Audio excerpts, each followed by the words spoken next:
Ça va, bientôt la débauche? Oui? Pas encore, non? C'est crispé en ce moment, hein, c'est crispé. Hein. Je sais pas si c'est l'ambiance entre les deux tours. Non, c'est pas évident. Hein.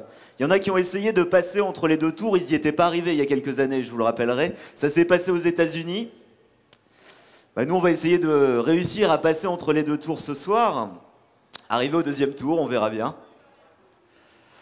Ah, mais j'ai la chance qu'il y ait des gens qui fassent encore leurs courses tard. Hein. Merci les patrons qui font faire des heures sup à leurs employés. On peut les applaudir. Sinon, il n'y aurait personne pour me regarder ce soir. Non, mais la chance, Bah, la chance, c'est quoi? La chance, c'est une question de chance. Moi, par exemple, j'ai échappé à un attentat à Pierre-Buffière, juste à côté, il y a quelque temps. Si, un attentat à ma vie. Oui. Un accident, si vous préférez, mais je trouve ça moins spectaculaire pour épater les gonzesses. Et puis entre nous, un attentat, c'est quoi? C'est ni plus ni moins un accident bien organisé. Alors, j'ai subi cet attentat face à un 35 tonnes check, mon checkpoint à moi. Bon, au bout d'un moment, hein, au rythme des caissières de sécurité, il continue à tailler la route.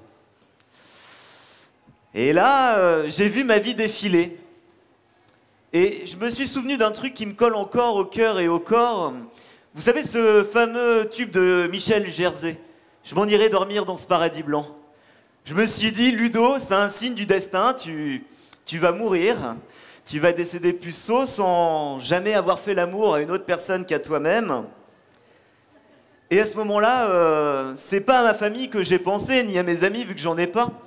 Non, j'ai eu une pensée et un chrysanthème pour les dizaines de milliers de femmes et accessoirement les petits-enfants qui n'auraient pas la chance de parcourir de leurs petites mains mon corps sculptural. Que voulez-vous, c'est mon côté humaniste. Bon, vu que le chauffeur continuait à tailler la route, j'ai donc décidé de fumer les cigarettes du condamné. Et à la fin du paquet, le chauffeur a dû se rendre compte que mon véhicule l'empêchait de continuer son périple. Alors il a freiné et tout s'est arrêté. Mais mon cœur battait encore, et me voici devant vous sans une égratignure, tel un héros des films armoricains qui est toujours debout après s'être fait tirer par 200 mercenaires. Est-ce la chance, le hasard, le destin, ou suis-je tout simplement l'élu de Dieu? Oui, je sais, ça peut faire peur.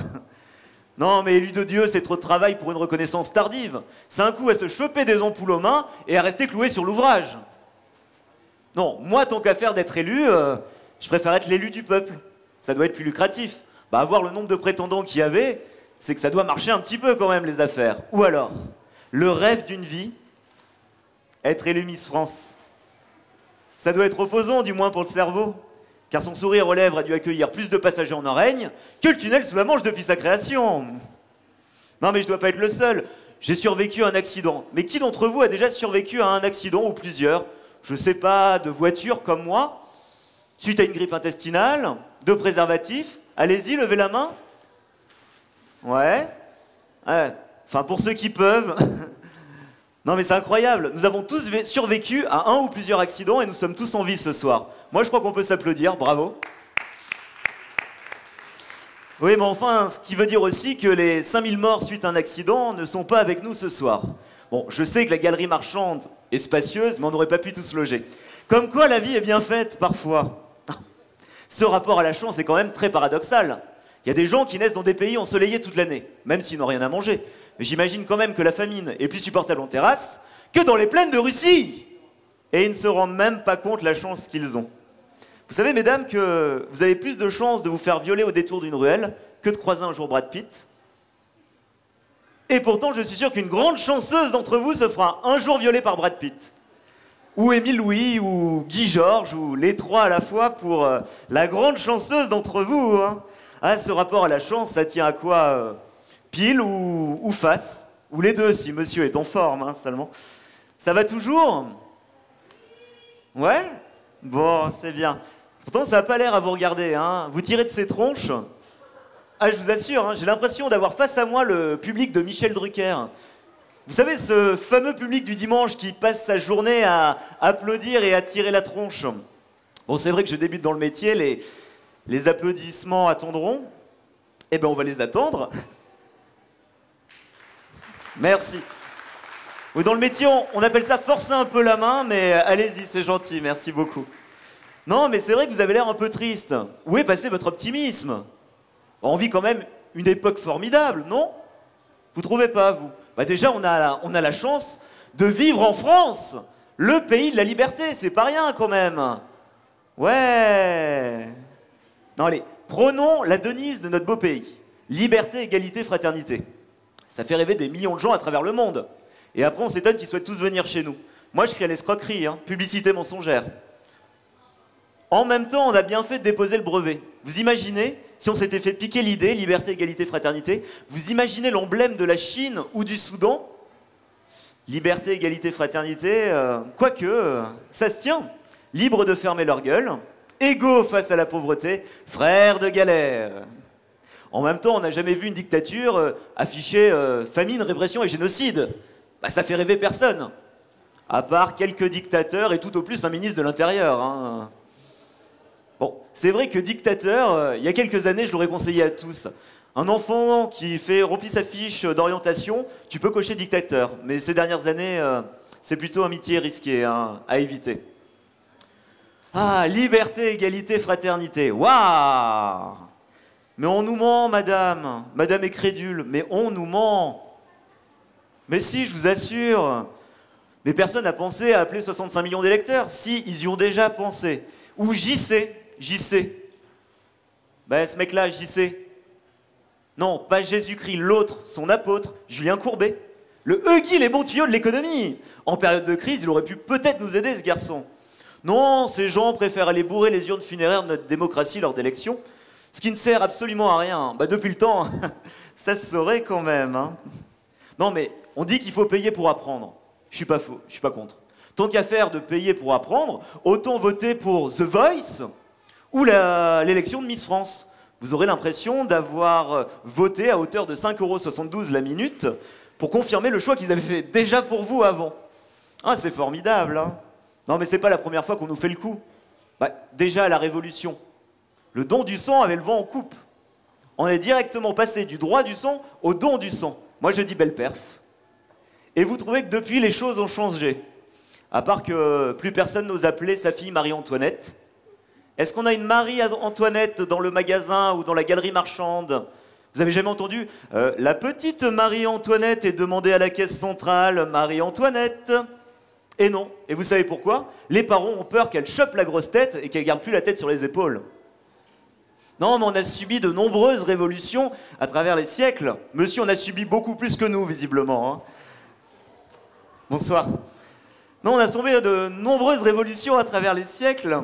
Prenons mai 68, année érotique, soi-disant.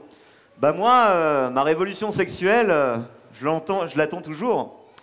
Et vu ce qui se présente à moi ce soir, je pense que je vais encore patienter un moment. Hein.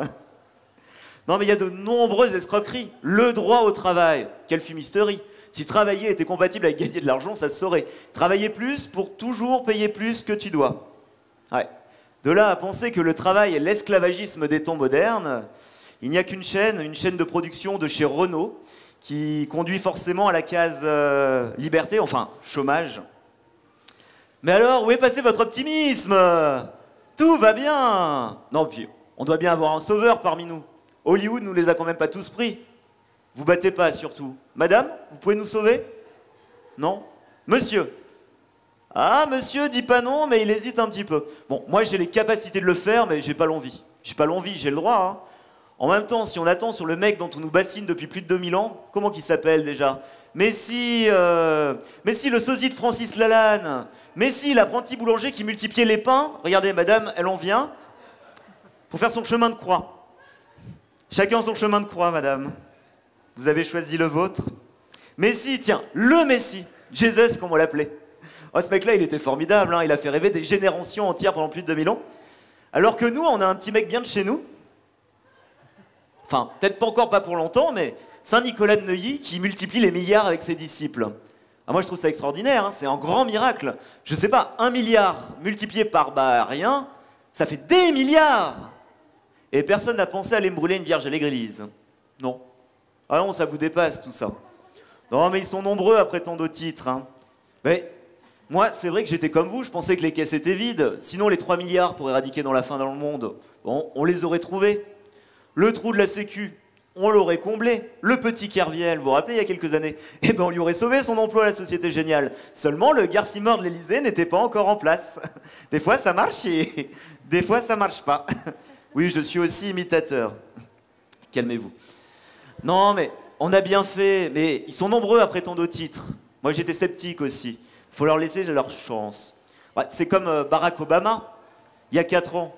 On nous l'avait vendu comme le sauveur de l'humanité. Ah, déjà, il devait sauver les États-Unis et en plus nous sauver tous. Bon, il s'est dit au bout de 4 ans, élève appliqué, peut faire mieux. Alors il a décidé de transformer son CDD en CDI. Et si ça marche, c'est énorme. Au pays de McDo et Coca, ça s'est jamais vu qu'un Afro-Américain transforme son CDD en CDI. Dans certains pays, ça s'appelle une dictature. Voilà. Bon, pour terminer, je vais juste faire une petite brève, parce qu'il y a quelque chose qui m'a quand même assez choqué. On a parlé beaucoup de la Grèce ces derniers temps, et moi je trouve ça extraordinaire. N'importe quel individu, on lui dit, on vous supprime la graisse, on vous élimine la graisse, on vous paye une liposuction, quoi. Gratuite, enfin c'est nous qui payons. Et ils veulent même pas s'en séparer, hein. Oh, moi je trouve ça extraordinaire, hein. Ben, je vous remercie, merci à tous, bonne soirée et à très bientôt. Merci.